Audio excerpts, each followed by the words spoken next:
All right, let's try this again. Hi, this is Cheryl Richardson, and I'm hoping this works. I just tried it, and the connection was weak, and it might be because we've got a blizzard going on here in the Northeast in the States. But I'm just going to soldier on, and if it disconnects, I'll reconnect. So if you can hear me and see me, it would be great if you could just give me a thumbs up or a comment. That way I'll know this is working. I think it is. So I wanted to, we've got just a couple of minutes before we're going to start the live coaching session, and this is a time, thank you. Hi, Alfonso, thanks very much. I'm glad, yes, it's working. Hi, everybody.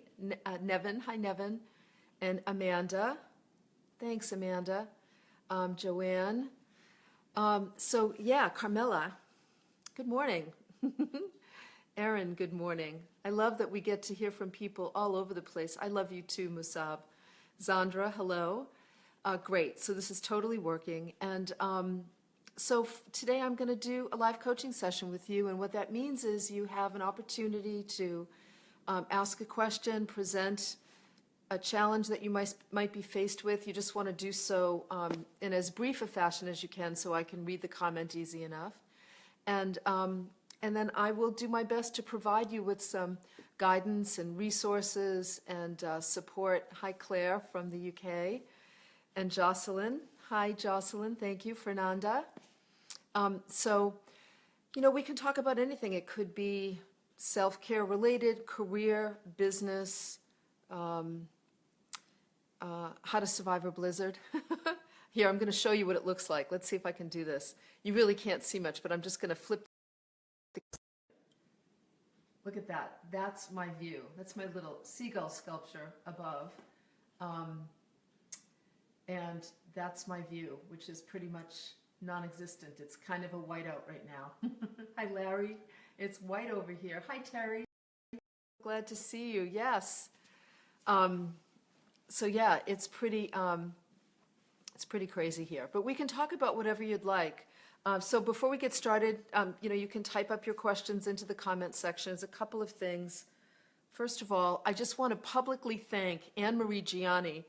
They're the beauty company that provides, that sells wonderful, like organic, clean facial products, body lotion products. They sent this really great gift. Look at this. I'm so psyched about this. See this gift?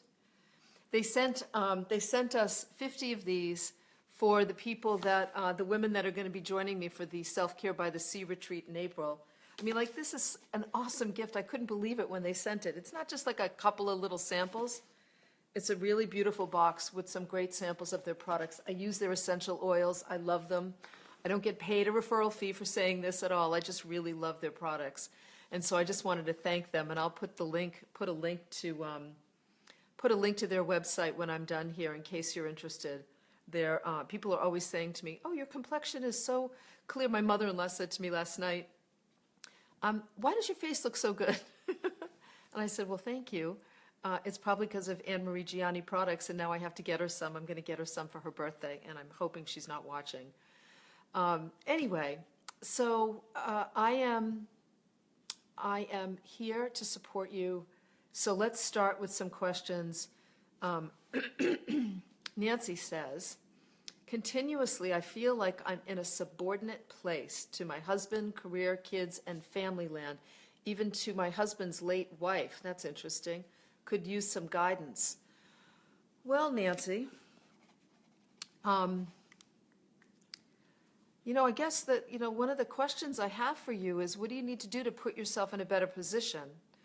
I say this all the time. I remember saying this on the last live session that I did, that whenever we feel like we're a victim to our outer world, the first thing we have to do is take back our power and recognize that we're allowing ourselves to be in that position. So I wonder what you're doing to make yourself a subordinate to your family. Now, listen, I understand, I don't know how many children you have, but clearly you've got a busy family, and I don't know how long you've been married. You know, that's always a tricky thing when I'm doing these live coaching sessions, is I don't have all the details, but assuming that you've got a busy family, and a good husband who can listen, I think it would be worthwhile to start with him having a conversation about what you need to feel more on equal footing. And it needs to start with him because he needs to support you, and the kids need to see that he's in partnership with you here. So, it's important for you to look at where are you not stepping up and making your needs a priority, and why not? I don't know how long ago your husband's wife passed away, your husband's first wife passed away, but there may even be a need for some counseling, some grief counseling, or some just counseling for the both of you. I think counseling is a really good thing in any kind of a relationship. Honestly, I don't know how most people survive marriages and partnerships without getting guidance about how to communicate effectively, how to argue and disagree in a loving and graceful way as much as possible. So it starts first with your decision to make your self-care a priority. And I'm going to give you a resource. Let me just make a note here. It starts with you making yourself a priority first, making a decision you're going to do that, then having a conversation with your husband, looking at what kind of support you both need in order to make you feel like you're more of a priority in the family, and then making sure it happens. Here's the thing with any relationship and any family situation, any marriage or partnership or family situation, you can't just complain about it once and let things slide back to the way they used to be. So once you have these conversations and once you make a decision about how you're going to make your needs a priority, you need to stick with it. And when things start to fall back to how they used to be, and they will, they always do, systems are put in place and they operate on, automatic. And so they often go right back to how they used to be. And it's going to be your job to step up and say, wait a minute, time out. Let me remind you of the conversation we had. Let me remind myself of the decision I made. And let me go back to doing what I need to do in order to make my needs a priority. I hope that's helpful, Nancy. Oh, and the resource, Kate Northrup has a great blog. If you go to katenorthrup.com, you can Google Kate Northrup and Money Love, because I know that's one of the books that, Money, a Love Story, that's what it is. Kate Northrup, Money, a Love Story. If you Google those two things, you'll find Kate. Kate's doing a wonderful job for moms with children who want better self-care. She just wrote a blog last week about why you need to put yourself first before your children. And I think that would be a really great resource for you, Nancy. All of the work that she's writing would absolutely help you to feel less like you're in a subordinate position. That position is held by you and it's chosen by you, so you want to just make a different choice. That's all. So Heather says, I've been wanting to build my support system to find my tribe, but I'm finding it challenging. Any advice would be greatly appreciated. I would absolutely recommend that you look for that tribe offline. I think a lot of us look for tribes online. And on one hand, that's great. I have some groups that I belong to, a few groups I belong to that I really love. I personally feel like there's no replacement for in-person connection and community. It's incredibly valuable for our emotional, physical, and spiritual health. And we now see that the medical community is, presenting lots of research about the importance of connection and community. I've talked about this before, Heather. One of the things I did is I joined a local gym, and I actually have a gym in my home. My husband, Michael, is a fitness expert. But I joined a local gym because I wanted to build a more local community. And it's taken a while to overcome my shyness, to get to know people. And now I feel like I've got a great little tribe there that's local. And then I also made a conscious decision, Heather, to start reaching out to my local community, to people that I would call acquaintances, that I often just didn't have the time to get together with because I was traveling so much. And now that I'm traveling less, I would start to get together with those acquaintances with the very clear intention of looking for people that I may want to actually bring in closer. And last month, for example, I went to a local story slam. It was a story night, much like the Moth Hour on NPR, if you're familiar with that, where they have an hour of storytelling. I I went to this story slam just to see some local people that I knew, and also to just listen to great stories and to support people in developing their speaking skills. And sure enough, there was a gentleman there who I know and I've known for a while. And as I was sitting in the class, listening to him, he was one of the guys running the class, I thought to myself, God, I've known him for a long time. We've gotten together before about local issues, and I really like him.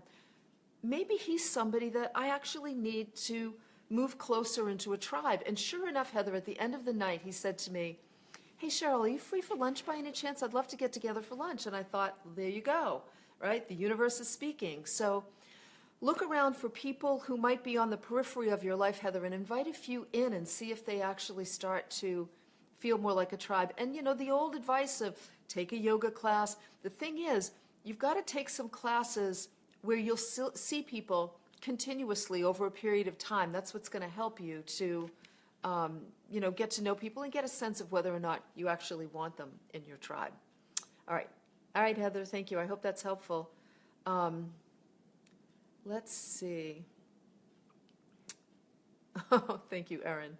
Erin, it's Anne Marie Gianni. Erin says, I was just thinking that the same thing. Your skin looks great. Thank you. It's probably good lighting. Let's see. Oh, Cindy Atkins says, my nephew is dying from colon cancer and has 2 teenagers. His 15-year-old daughter was texting me last night, so scared about losing her dad. What is the best thing to say to help her? You know, it's really great that you want to do that, Cindy. There is Lani. I'm going to get the resource. Lani, Lani, wrote this beautiful book. I think it's called No One Has to Die Alone. It was a very helpful resource for me when I was dealing with my dad's illness last year and ultimately his death in November. Lani Leary, that's her name. And if somebody's watching, could do me a favor and just go to Amazon and look up Lani Leary. I think it's No One Has to Die Alone. You know, I've got this wonderful community, and I know that you all are beautiful like this. So if you could, if somebody could just look up the book and post it as a comment, that would be great. Cindy, you can look for that. Her book was incredibly helpful. There's a couple of things I learned in having dealt with death over the years and in dealing, especially with the death of my dad. Our soul can always speak to the soul of the other person, and I think that would be a beautiful message for his daughter. That, you know, always remember that her soul can speak to her dad's soul without any words, so that even if she's just sitting with him, or even if she's laying in bed at night, she can imagine her soul speaking to his. Now, that might sound like a little crazy, a crazy thing to say to a 15-year-old, but I've found that the younger people are, the more connected they are to the other realms, and the more they understand that there's more going on here than just our physical existence. So I would pick up Lani's book. I would encourage her, obviously, to spend as much time with her dad as she can. You know, it's always tricky, Cindy, because everybody deals with death differently, and some people don't want to talk about it. Some people who are dying themselves don't believe they're dying, so they don't want to deal with that. I know my dad really wanted to live to the very end, and I really needed to respect that. I never said to my dad, Dad, let's talk about the fact that you might die. That wasn't a conversation that he wanted to have. It wasn't until the end when he just said to me, you know, he said to several family members, I don't know how much longer I can do this. This is really hard. And all I said to him was, listen, I'm here. I love you. If you reach that point where you're really wondering how much longer you can do this, or, you know, if it goes beyond that, just know that I'm a safe person to talk to about that. That's all I pretty much said to him. So, and if you can spend time with them, Cindy, even just on the phone, just letting people cry, letting people have their feelings is just incredibly helpful. Sometimes we don't have to say anything at all. We just need to be a safe presence for somebody. And we'll see. I'm sure somebody's going to mention Lani's book. Somebody will do that. Let's see. Hi, Monica. Thanks. Thank you so much. And hi, Teresa. I'm just looking. I'm going over your questions here. bear with me. Really struggling with my eating, Rachel says. I've struggled with my weight as long as I can remember. I've done your online course with Janine Roth, and I still just can't seem to find my way out of the emotional eating hole. I'm working with a therapist too. Good, but just could use some advice. Well, so I'm sure you're familiar with Janine Roth's book, Women, Food, and God. Fabulous book. I highly recommend it. And her work is really wonderful. Rachel, I would say that if you can see, I say this about illnesses in general. I'm not saying your eating is an illness, but I'm saying body issues in general. I've come to see issues with my own body or my own diet as a spiritual invitation to grow. So instead of trying to achieve a goal like, I need to lose X amount of weight, much like Janine, I believe very much in the inquiry process, like what's going on for me? Janine's work really helped me over 2 years to start to pay close attention to why I was eating when I was eating. Was I really hungry? Could I feel hunger? Could I feel when I was full? Why was I eating when I already felt full? And that became a kind of spiritual inquiry, trying to understand myself and my world better. That happened over a 2-year period. And the good news is, I think as you get older and as you're self-aware and you invest in your own growth, you start to make peace with the body you have. It doesn't mean that you don't want to get healthy. Like I made a commitment a year ago to sort of step up my working out, and I work out hard 3 days a week and more gently 3 other days a week. And I've really been, I've reached a point where I'm naturally beginning to cull my diet so that it involves more protein and produce and less of everything else. But when we're in an emotional eating hole, it means that it's less about the eating and it's more about the emotions. I'm glad you're seeing a therapist, and I hope you're seeing somebody who specializes in food issues. And Rachel, I guess the challenge I would give you is to keep a journal for the next 90 days. And every day in that journal, take 2 colored pens, a red pen and a blue pen, let's say. Let the red pen represent the present day you who's struggling with her eating, and let the blue pen represent the kid inside that's trying to communicate something with you, and it could be at any age. And start to write between the two of them. And you don't have to write pages and pages and pages. Just a page is okay. But begin to just create a dialogue between the adult you and the parts of you that are eating for emotional reasons. That's a part of the inquiry process so that you can begin to get the messages that they're trying to give you. Every time we shove something in our mouth when we're not hungry, like I can tell you, if I'm anxious about something, the first thing I want to do is go eat. Why? Because I want to calm the body's adrenal system down. But I know that now. So instead, I'll do tapping, just the collarbone spot right here. I'll just tap, like right below the collarbone spot. Even though I feel anxious right now, I deeply and profoundly accept myself. Even though I feel anxious right now and I want to eat, I love and accept myself. Even though I just want to shove food in my mouth, I choose to feel peaceful and calm. You could try something like that. I would also check out Susan Pierce Thompson's Bright Line Eating. I think she's on to something there. She understands the way the brain works and food. And also Jessica Ortner has a really great tapping course for women who are having issues with eating.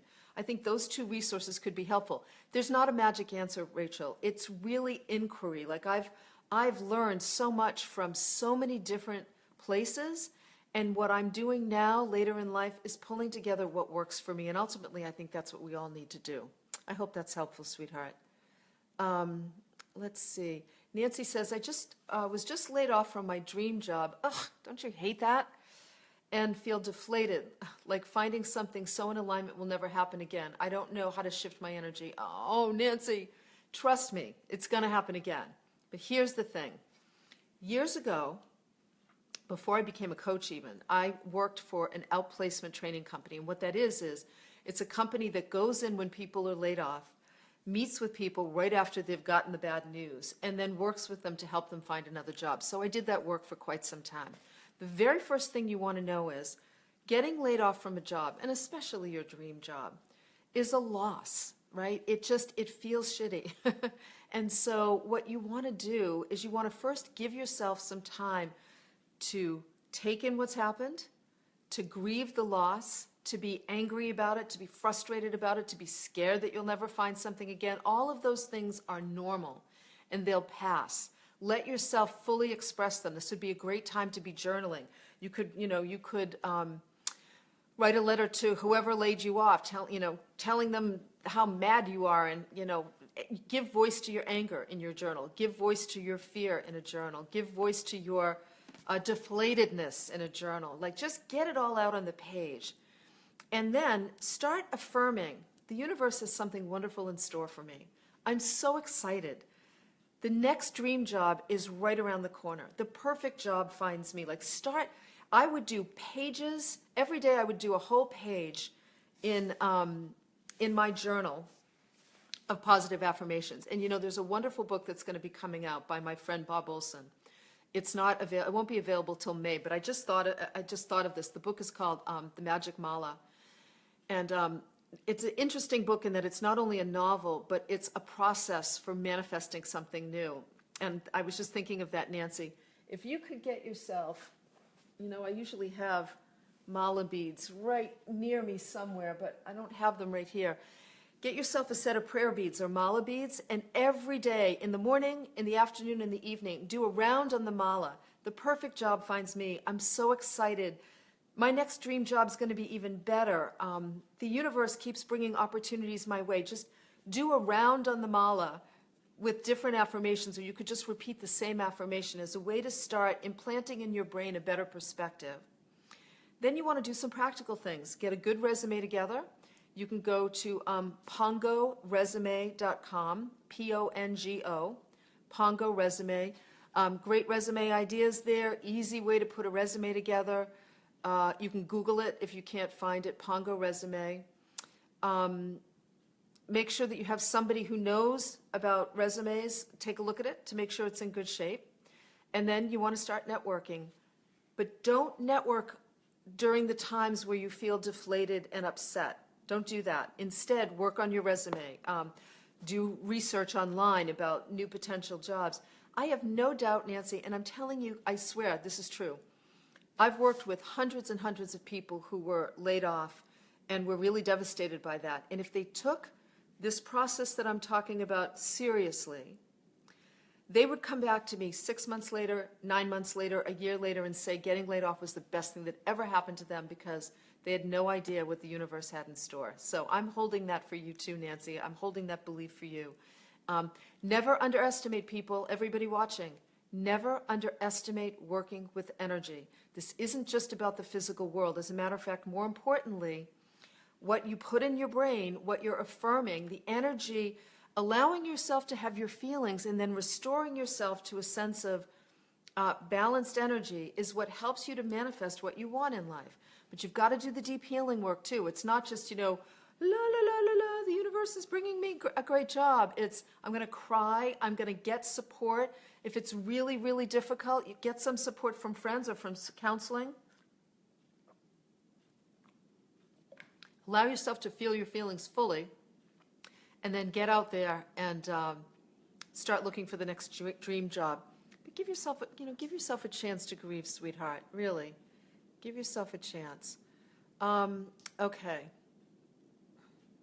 Kathy says, my mother just passed away. How do I deal with siblings I do not get along with? It's a really good question, Kathy. Here's I'm blessed. I'm the oldest of 7 children. And I was really nervous when my dad died about what was going to happen. And I'm very fortunate that my whole family rallied together. Here's the thing that's important to know for anyone dealing with loss. When we go through a major life trauma, most people regress to younger stages, younger ages. So Kathy, a lot of times you're not dealing with the adult, present, let's just say, balanced state of mind sibling. You're probably dealing with a child at some age who's dealing with their own grief. Let some time pass. Don't get into any arguments. Forgive people when they say stupid things or harsh things, because we all deal with loss in different ways. And most of us, I watched myself turn into a 5-year-old. I mean, literally, when my dad died, I walked around the house going, "Daddy, Daddy, Daddy, Daddy, Daddy," like a 3-year-old. And I knew what was going on, Kathy. I knew, and I gave that 3-year-old in me space to exist and to express herself. And I was able to go to my husband and say, I'm very young right now, and I just need you to hold me because I miss my dad. So if I had gotten into an argument with a sibling as a 3-year-old, I would have just created a mess. So give people some time. Give yourself some time. Look for support outside of the family system if need be, if you've got siblings that are really, challenging right now. Do your best to let the dust settle. That's some of the best advice I can give you, because the dust will settle. There may still be some challenges, but I just want you to be aware of growing yourself back up so that you're dealing with those challenges as an adult and not as a child yourself. There's a great book, I talk about it all the time, Growing Yourself Back Up by John Lee. Kathy, I would pick up that book. It will be incredibly helpful to you right now. It's a small paperback. You'll breeze through it in no time. Growing Yourself Back Up by John Lee. I think that would be also a great resource for you, too. And I'm writing you down on my prayer list, Kathy. I have a prayer list I've kept for years, and you're going on that list. I send you lots of love because I know what it's like to lose a parent. And it's a whole new journey. And remember, your mom is with you. My dad has sent so many crazy signs to my family. I don't even need signs anymore. I can just feel him with me. I know he's with me. So I hope you feel that too. Thank you, sweetheart. All right. Amanda says, I'm struggling with the midlife transition. Not quite a crisis. Okay, good. But feeling stuck in many areas. Would love some resources and recommendations. It would be good to know, where you're feeling stuck. You know what, Amanda? In some ways, I bet, my next book is going to be for you because I talk about the hero's journey. I've mentioned it here before. When we are going through a transition, we enter the hero's journey where there's a descent period, where suddenly things that used to work are no longer working. We just don't feel like ourselves. The things we used to love, we maybe don't love anymore. Relationships start to feel we start to question things. Let's put it that way. We start to question things, Amanda. It's normal. That's part of that descent period where we go down to the mystery. And we stay in that mystery for a while. And that transition can feel like we're stuck, like we're confused, like we don't know where we're headed or what we're going to do, what we should do next. So in that mysterious place, if we can allow ourselves to just be there for a while without trying to get out or to get unstuck, and we use that time to really just explore, who am I? So Amanda, the question is, who am I at this time in my life? Like, what do I love? What don't I love? What are the things that are deeply important to me? Just begin the inquiry process of really just exploring your feelings, your thoughts about things, your relationships. Allow yourself to begin to assess everything. What I've discovered, Amanda, is the longer I waited in that period of mystery, the clearer I became about what my next steps were. As a matter of fact, my next book is called Waking Up in Winter, In Search of What Really Matters at Midlife. And you know what I'm going to do, Amanda? I'm going to do something really wild for you. If you send an email to chris@CherylRichardson.com, I'm going to let you read an early copy, as long as you promise to just keep it between you and I. And I think it might really help you right now, because the book's going to be out at the end of the year. It won't be out until end of December, beginning of January. But, I've been thinking, I wouldn't mind sharing it with a few of my community members just to kind of get a sense of how it lands for them. So if you're interested, Amanda, I'll make you one of those people. So send an email to chris@cherylrichardson.com with your email address, and I'll be in touch with you. All right? You're going to be just fine, sweetheart, I promise. Dr. Lani Leary, No One Has to Die Alone. Thank you, Susan. Yeah, it's a really great book. She's wonderful.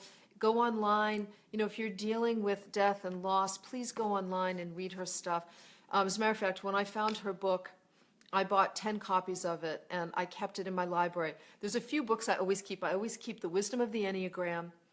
I keep Answers About the Afterlife from Bob Olson.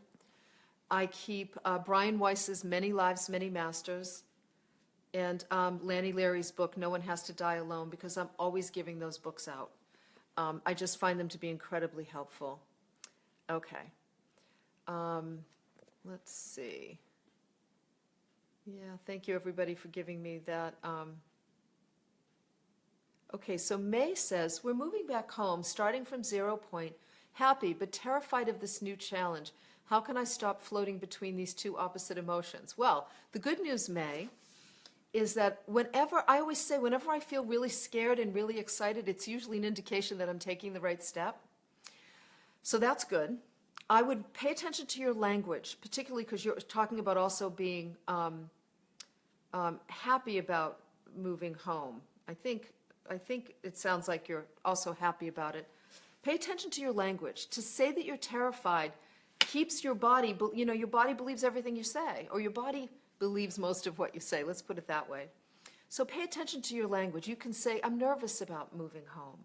Or I'm nervous about this new challenge, or I feel unsettled about this new challenge, just so that you can start reorienting the way you think about it. I remember there was once a friend of mine who was studying,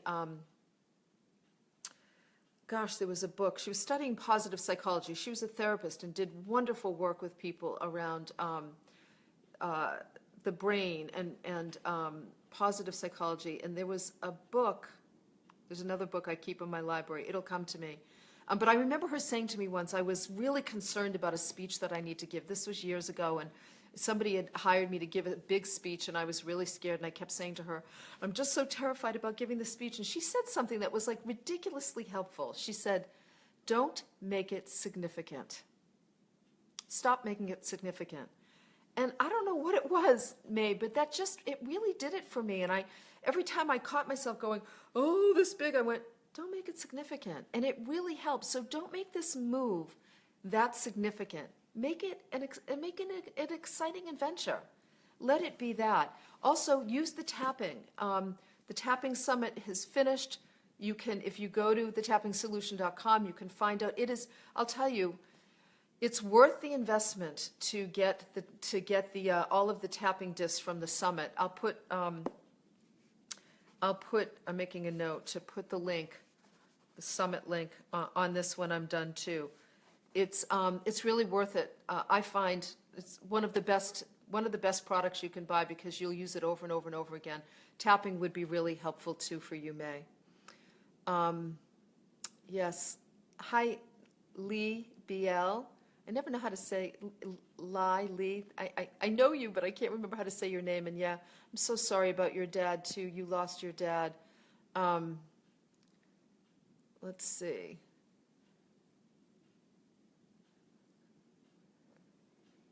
So Layla,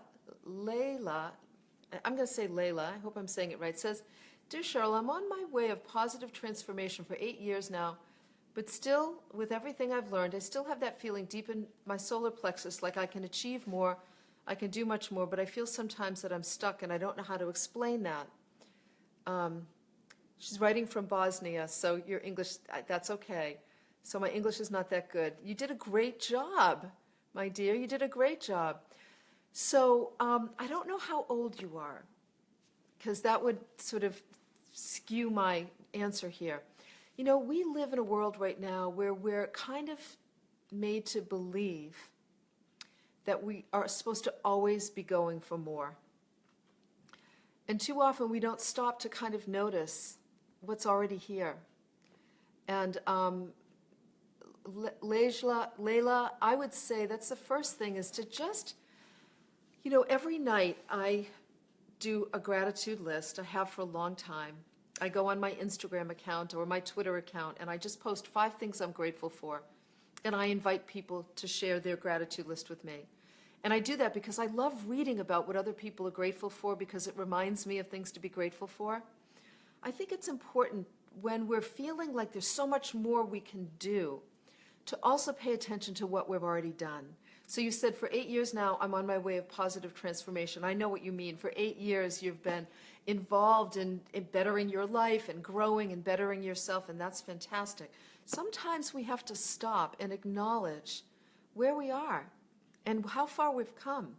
And, give ourselves a pat on the back for all that we've done already and what we've accomplished already. I think that's really important. So celebrating your success thus far, building in a gratitude practice so you notice what's here already. And then, you know, I'm going to say something to you that a therapist said to me 30 years ago when I said to her, sitting in her office, I'm so afraid I'm going to die before I get to do all I want to do. You know, she said to me, I'm going to help you do what you want to do, but in some ways, I hope you do come to the end of your life still having more that you want to do. That tells me you've lived a full life. So there's so many things I would like to do. I've got more limited time on the planet now than I did when I was 20 or 30 or 40. So now I pick and choose the things that really matter. But that energy in you, Layla, that wants to continue, that has so much more you want to do, that energy needs to be honored and appreciated and celebrated. Just make sure that you don't miss what's happening here because you're so focused on the more that needs to be done out there. That's really important. All right. And thank you for writing from Bosnia. Thank you so much. Yeah. I know, Cindy. Isn't it great? Everybody gave you links to the book. I love that. Yeah, Women, Food, and God as well. Thank you, Linda, for doing that. So great. You guys, you're also so wonderful. Hi, Scott from Lubbock, Texas. 61 today. Hey, happy birthday. Yes, we spoke the other day when I did my Facebook Live. All right. Happy birthday to you. Happy birthday to you. Happy birthday, dear Scott. Happy birthday to you. There you go. Now you can say Cheryl Richardson sang you happy birthday. Yay, 61 and having fun, right, Scott? Yeah, there you go. I love that. Okay, let's see. La la la la la. Okay. Couple more questions and then we'll, could you also put the list of books in your library you mentioned earlier? Yeah, I'll put those books in library. I'll also post those as well, yeah. Kim, how can you heal a broken heart? So much grief. Kim, get the book Answers About the Afterlife. I think that would be incredibly helpful. It's by Bob Olson. I'll put that about Bob. I'll put that I'll post that as well. I'm so sorry. 2 sisters, November and January. You know, my dad died in November. His brother just died last month. My mother's brother's in the hospital now tonight. And I remember saying to my husband, I don't think I can handle any more death right now. You know, and then we get to that time in our life, I guess. And I'm just, let yourself grieve, Kim. Hear me when I say this. Our grieving is a very important spiritual event in our lives. It connects us more deeply to who we are, to what matters to us. It's such a gift. Give yourself the time and space to do that. Be willing to put other things on hold, even things you really want to do. Your broken heart deserves your attention and space and presence and love and support. So give yourself permission as much as you can to take stuff off your plate and to actually carve out space in your calendar for grieving. It will make a huge difference in your life. It will really allow you to make the next stage of your life much more, it'll make the next stage of your life much more, it will allow you to make it much more aligned with your soul, because grief really connects us to the deepest part of who we are when we give it space in our life. I'm so sorry for your loss, Kim, and I'm also going to put you on my prayer list too. All right. Thank you, sweetheart. Check out answers about the afterlife. I think it would be really, really helpful. Hi, Lee. I'm glad you studied on this. You stumbled on me. I'm glad you're here. Let's see. Yeah. Hi, Melissa. Thank you. I'm glad you're here too. And Lee. Yeah, you're welcome, Lee. Okay. All right. Let's do one more question. Which one is it going to be? Oh, hi, Flavia. And hi, Eileen.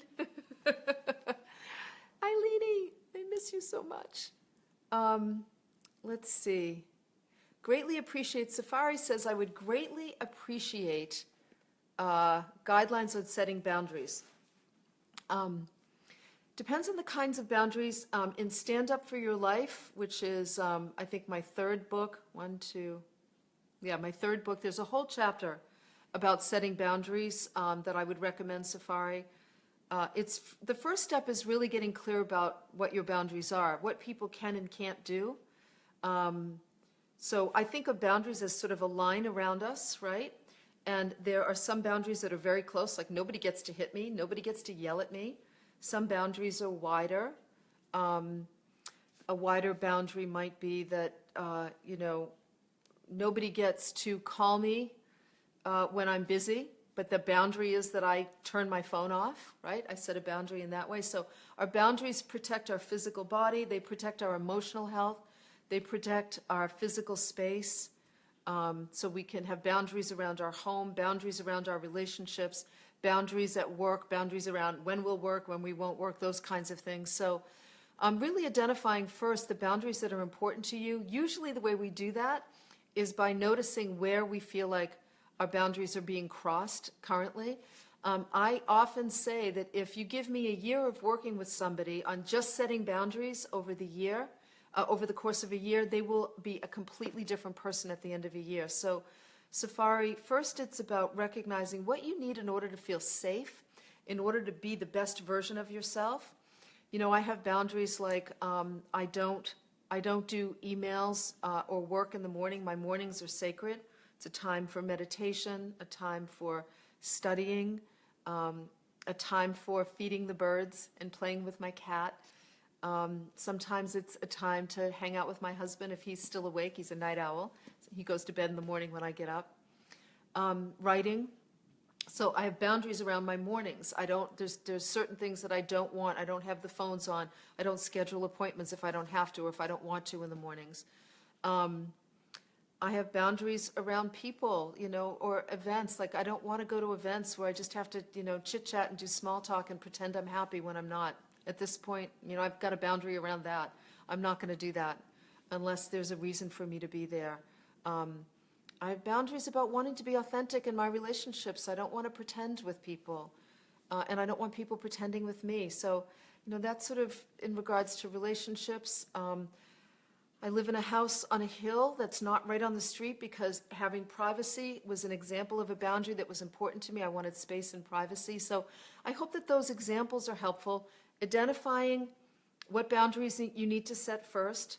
And in the Art of Extreme Self-Care, I also talk about disappointing people and how you can set boundaries with grace and love. We always want to try and do it gracefully and lovingly.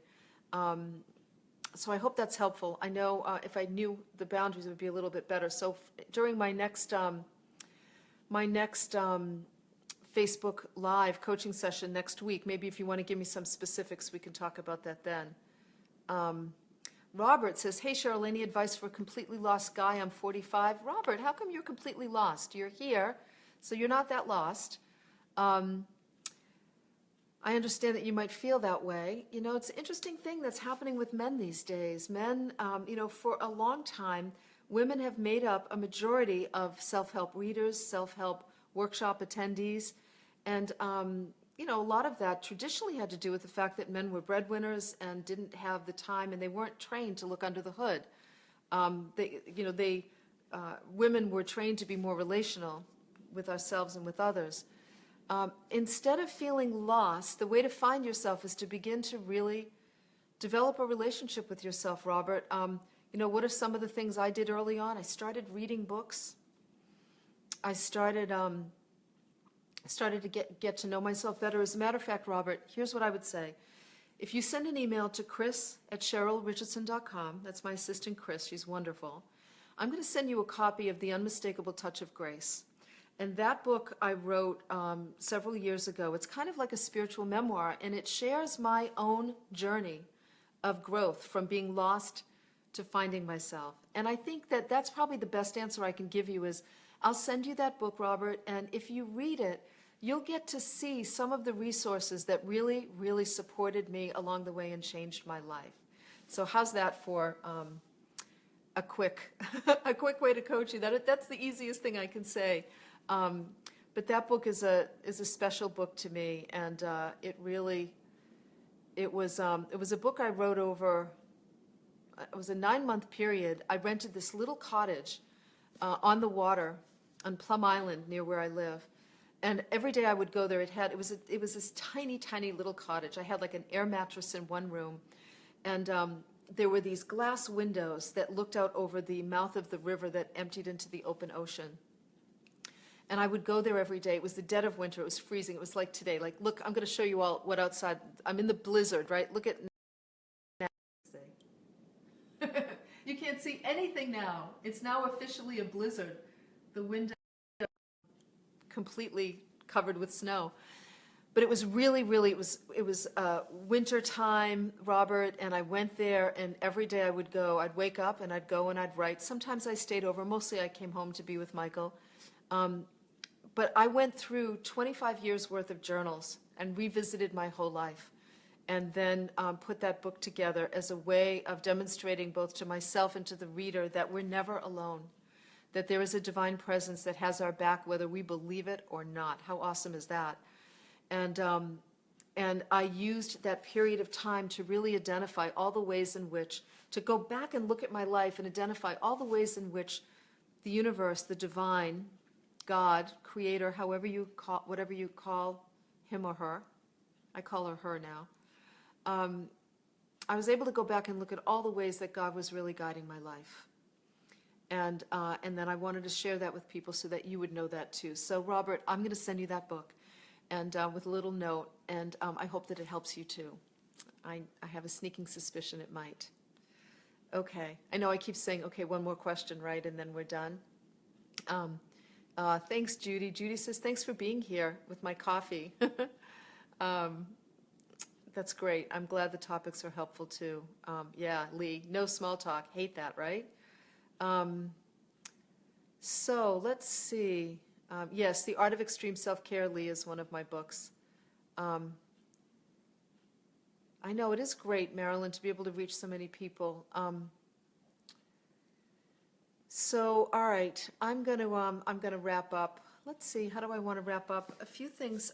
If you're in the area or not, there's still some spots left in the Self-Care by the Sea retreat at the end of April. I'm doing it now in April and in October. It's a wonderful weekend where I just gather together a group of women, and we spend time together talking about our lives, talking about what's working and what isn't working. I have some very cool exercises that I do that help people get to know themselves better and to make really great friends with the other women in the retreat.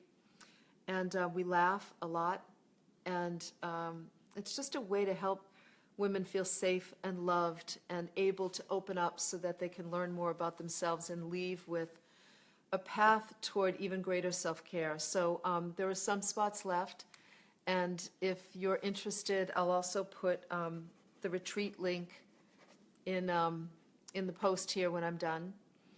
I've got a bunch of things to post when I'm done. And what else? And then I'm going to be in Vegas the beginning of April for a day-long Extreme Self-Care Boot Camp where I do live laser coaching with people in the audience. That's a really fun day, and I'm so excited to be able to go and see some of my colleagues. Robert Holden will be there, Brian Weiss, who I love, Amy Weiss, his daughter, who has an unbelievable novel coming out next month that I'm going to tell you about. Once it comes out, I'm going to do a video. It's really beautiful, and it's a love story, and it's about reincarnation. It's called, oh my gosh, am I going to, what is the name of it? Yeah, Crescendo. I always want to say concentric, but it's crescendo. It's a really special book. She's an unbelievable writer. That's coming out in the beginning of May. And so I'll be in Vegas, and that'll be fun. But I'm going to do another Facebook Live again. I'll do one next week. So get your questions ready. Most importantly, make sure that you're subscribed to my newsletter at CherylRichardson.com. You can just look right up at the sign up button here on Facebook, and you can sign right up, because that's when I announce the Facebook Lives. And I also announce other things first there before anywhere else. So anyway, thank you so much, everybody, for being here with me. It's always wonderful to spend time with you. I appreciate all of your comments and your questions, and just you being here in my online family. I really do, and I look forward to the next time. Until then, have a really wonderful day. Take good care of yourself. All right, bye.